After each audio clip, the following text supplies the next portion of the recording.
नमस्कार दोस्तों, मैं आज बात करूंगी धनतेरस के बारे में। हमें धनतेरस के दिन कौन सी पूजा करनी चाहिए और क्या वो छोटे छोटे काम हैं जिन्हें हम करके लक्ष्मी माँ को और धनतेरस के दिन हम पंचदेवों की जो पूजा आराधना करते हैं, तो हम पंचदेवों को किस प्रकार से प्रसन्न कर सकते हैं। इन्हीं सारी बातों को जानने के लिए वीडियो को अंत तक जरूर देखें। मैं हूँ रूपवती सिंह, आप सभी का बहुत बहुत स्वागत करती हूँ। दीपावली का त्योहार का अपना ही एक अलग महत्व है। दीपावली को 5 दिन का महापर्व कहा जाता है। धनत्रयोदशी या धनतेरस भी दीपावली के महापर्वों में से एक है। धनतेरस का पर्व हर साल कार्तिक मास के कृष्ण पक्ष की त्रयोदशी को मनाया जाता है। इस वर्ष धनतेरस 2 नवंबर मंगलवार को है। इस त्योहार को धन और समृद्धि का कारक माना जाता है। धनतेरस के दिन भगवान धनवंतरी की विशेष पूजा आराधना की जाती है। धनतेरस के दिन हम पंचदेवों भगवान धनवंतरी, माता लक्ष्मी, भगवान कुबेर, यमराज और भगवान गणेश की पूजा करते हैं और उन्हें प्रसन्न करते हैं।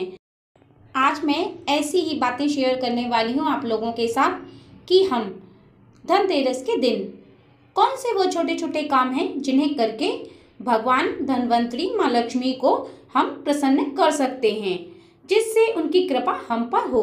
दोस्तों, मैं आप लोगों के लिए ऐसी छोटी छोटी चीज़ें लाने की कोशिश करती हूँ कि जिसे बड़े बड़े लोग, जिनके पास अत्यधिक पैसे हैं, वो लोग भी उस काम को कर सकते हैं, और जिन लोगों के पास उतनी सामर्थ्य नहीं है, वो लोग बड़ी बड़ी चीज़ें नहीं खरीद सकते हैं, महंगी महंगी चीज़ें नहीं खरीद सकते हैं, तो वो भी उस काम को यानी उस पूजा पाठ को करके भगवान की कृपा को प्राप्त कर सकते हैं। धनतेरस के दिन आप 5 या 10 रुपए के बताशे लेकर के आएं और माँ लक्ष्मी को बतासे से भोग लगाएं। बतासा माँ लक्ष्मी को बहुत ही प्रिय है। बतासे का भोग, माँ की हर पूजा में बतासे का प्रयोग किया जाता है। धनतेरस की पूजा में भी आप माँ को बतासे से भोग लगाएं। ऐसा करने से माँ लक्ष्मी जी प्रसन्न होती हैं। साथ ही आप पूजा में सुपारी का प्रयोग भी करें, सुपारी को भी चढ़ाएं। धनतेरस की पूजा में सुपारी का इस्तेमाल किया जाता है। शास्त्रों के अनुसार सुपारी को ब्रह्मदेव, वरुण देव, यमदेव और इंद्रदेव का प्रतीक माना जाता है, तो आप सुपारी को पूजा में अवश्य ही प्रयोग करें। पूजा के बाद सुपारी को लेकर के आप अपनी तिजोरी या अलमारी में रख दें। ऐसा करना बहुत ही शुभ माना जाता है। इससे आपके जीवन में कभी भी धन दान की कोई कमी नहीं होती। तिजोरी में हमेशा धन दान भरा ही रहता है। जो उपाय है वो बहुत ही छोटा है और बहुत ही सरल है और सस्ता भी है। इसमें आपके पैसे भी ज़्यादा खर्च नहीं होंगे, तो आराम से कोई भी व्यक्ति इस उपाय को कर सकता है। धनतेरस के दिन आप थोड़ी सी 5 रुपए की साबुत धनिया ले आएं और माता लक्ष्मी और भगवान धनवंतरी के सम्मुख में रख दें। उनके सामने कुछ देर रखे रहने के बाद आप अपनी मनोकामनाओं को बोलें। जो भी आपको परेशानी है उसको आप बोल दें कि आपको क्या परेशानी है, नौकरी से संबंधित परेशानी है, या आपके ऊपर कर्जा है, या आपकी बिजनेस में तरक्की नहीं हो रही है, धन से संबंधित कुछ भी परेशानी हो, वो आप माता के सम्मुख में बोल दें। और इसके बाद आप उस धनिये को उठा लें वहाँ से। उसके बाद आप उस धनिये को आधा कर लें और आधे धनिये को आप बगीचे में, अगर आपके पास बगीचा है तो आप उस बगीचे में बो दें। अगर आपके पास बगीचा नहीं है तो आपके पास कोई गमला है आपने लगा रखा हो, तो उस गमले की मिट्टी में उस धनिये को डाल दें और बचे आधे धनिये को आप लाल कपड़े में बांध लें। लाल कपड़ा छोटा ही हो, ज़्यादा बड़ा ना हो। आप उस कपड़े में बांध लें और बांधने के बाद आप उसको इसी दिन यानी कि आप धनतेरस के दिन ही तिजोरी में रख दें। ऐसा करने से जल्द आपकी जो मनोकामना है वो पूर्ण हो जाएगी।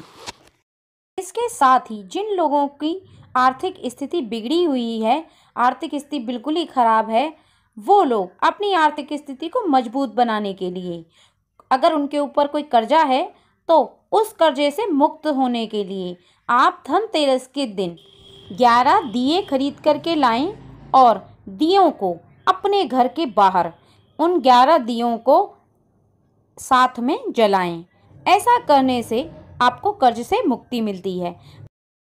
धनतेरस के दिन लक्ष्मी माँ का वाहन उल्लू की तस्वीर को लेकर के आएं और धनतेरस के दिन आप अपनी तिजोरी में या अलमारी में इस चित्र को, तस्वीर को, जहां आप धन रखते हैं अलमारी में, वहां पर चिपका दें।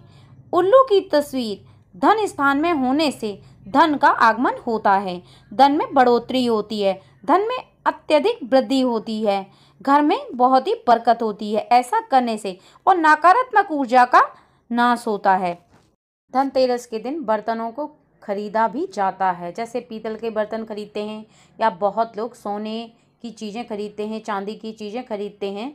सोने चांदी की चीज़ें बहुत महंगी आती हैं, लेकिन हम कुछ ऐसी चीज़ खरीद सकते हैं जिससे कि लक्ष्मी माता हमारे घर में साक्षात आती हैं और चीज़ भी बहुत सस्ती होती है, उसे कोई भी खरीद सकता है। तो ऐसी ही एक चीज़ है जिसे कि हम खरीदें तो साक्षात लक्ष्मी माता धनतेरस के दिन हमारे घर आती हैं, जिसको खरीदने से, और वह चीज़ है झाड़ू। आप धनतेरस के दिन झाड़ू को अवश्य ही खरीदें और झाड़ू को खरीद करके लाएं अपने घर। और एक झाड़ू अगर आप कर सकते हैं तो एक झाड़ू खरीद करके आप मंदिर में दान करें, या तो आप मंदिर में दान करें या फिर आप मंदिर में कोई व्यक्ति आपको अगर मिल जाता है तो आप उसे भी दान कर सकते हैं। ऐसा करना बहुत ही शुभ माना जाता है, क्योंकि झाड़ू को घर की लक्ष्मी कहा जाता है और धनतेरस के दिन लक्ष्मी माँ की पूजा की जाती है। धनतेरस के दिन ही दीपावली की शुरुआत होती है, तो लक्ष्मी माँ का आगमन हो जाता है इस दिन से ही।